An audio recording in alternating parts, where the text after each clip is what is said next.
Michael Scofield is a genius for most viewers, the man who plans, calculates, escapes, and saves. But that reading is incomplete. Michael Scofield is not someone who uses his intelligence to achieve freedom. He is someone who uses his intelligence to escape from freedom. His story is not about prisons. His story is about a man who builds his identity solely on sacrifice and slowly erases himself in the process. This analysis approaches Michael Scofield not as a hero, but as a case of high-functioning psychological structural disorder. Guilt sits at the very center of Michael Scofield's personality. This guilt does not arise from a single, explicit event, but from an existential position. Michael carries the guilt of having survived, the guilt of being intelligent, capable, powerful, the guilt of being someone who can. Unlike Lincoln, Michael rose within the system. He is educated, successful, and accepted by it. He built a strong academic career. Lincoln, on the other hand, is someone crushed by the system, a loser in its eyes, with no tangible achievements, a man who harms both himself and those around him. This asymmetry produces a core belief in Michael's inner world. If I am standing, it is at the cost of someone else's fall. For Michael, simply being alive becomes a debt in itself, because reaching this point in his life was made possible by what his brother Lincoln did for him, by Lincoln's sacrifices. And that debt, in Michael's mind, can only be repaid through his own self-sacrifice. Michael's deliberate decision to enter prison in order to help his innocent brother, who is on death row, escape is often presented as an act of brotherly love. From a psychoanalytic perspective, however, this is a form of self-directed punishment. His sense of indebtedness to Lincoln drives him into a plan with a low probability of success and extreme risk, despite the fact that there is one crucial advantage. Michael once worked on the construction of that very prison. When viewed through Freud's concept of the superego, Michael's internal moral authority is excessively harsh. He allows himself no space to live. Happiness, peace, an ordinary life. None of these are things he believes he deserves. For this reason, Michael constantly places himself in danger, because pain functions as a balancing mechanism for him. At this point, Michael does not consciously choose to be a hero. On an unconscious level, he is punishing himself.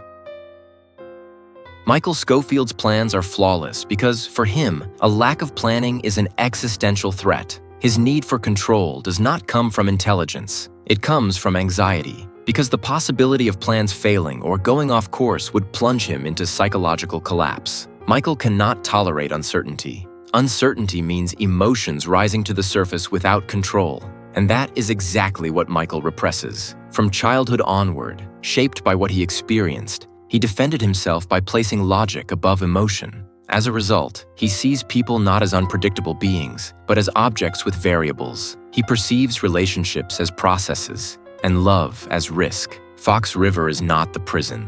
Michael's true prison is a mind that must control everything.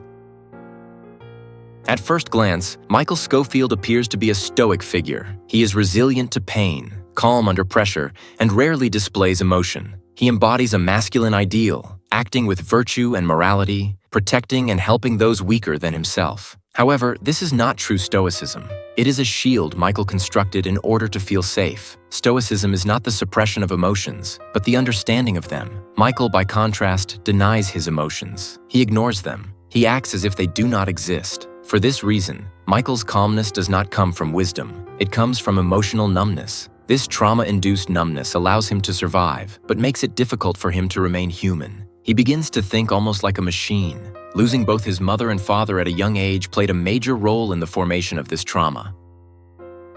Sarah Tancredi, the doctor inside the plan to save his brother, whom Michael falls in love with far more deeply than he ever anticipated, is the only real threat to Michael's system. Because Sarah offers Michael not a mission, but a possibility. Michael's approach to Sarah is distant, because attachment means losing control. For this reason, Michael tries to optimize even love. When to get closer, when to pull back, how much of himself to reveal he does not truly know, because he does not know at what level he is capable of experiencing emotions. He manipulates even love, acting within the framework of a plan. This is not love being lived. It is love being managed. Michael Scofield appears to be constantly making choices, but in reality, he has only one option: to sacrifice himself and choose what seems most rational. In existential philosophy, freedom is the act of creating one's own meaning. Michael, however, externalizes meaning. He has no intrinsic sense of meaning in terms of identity. He lives with a profound inner void, which forces him to remain in constant action or constant thought. If he stops thinking, if he abandons planning or slows down, he is pulled into deep psychological collapse and depression. At this point, Hannah Arendt's idea helps explain Michael. When thinking stops, evil becomes banal. Michael never stops thinking, but he postpones living, and that is his tragedy. Michael Scofield does not want to die, but he does not resist living either. He lets himself drift with the flow of life. This is a modern manifestation of what Freud defined as the death drive: risk-taking, placing himself in constant danger, using his body as a tool, having the entire blueprint of the prison tattooed across his body. Michael's body becomes a carrier, forced to bear the weight of his mind. As the story progresses, both Michael's body and his mind begin to collapse. This is not a coincidence. It is the preparation for a conscious ending. Michael Scofield teaches us this: intelligence is both Michael's curse and his lifeline. But escaping from oneself is never possible. He escapes from prisons, but he never truly enters a life of his own. He never finds himself. The moments he comes closest to himself are the moments he draws near to Sarah, the woman he loves. Michael Scofield is not a hero. He's a man who refused to live for himself.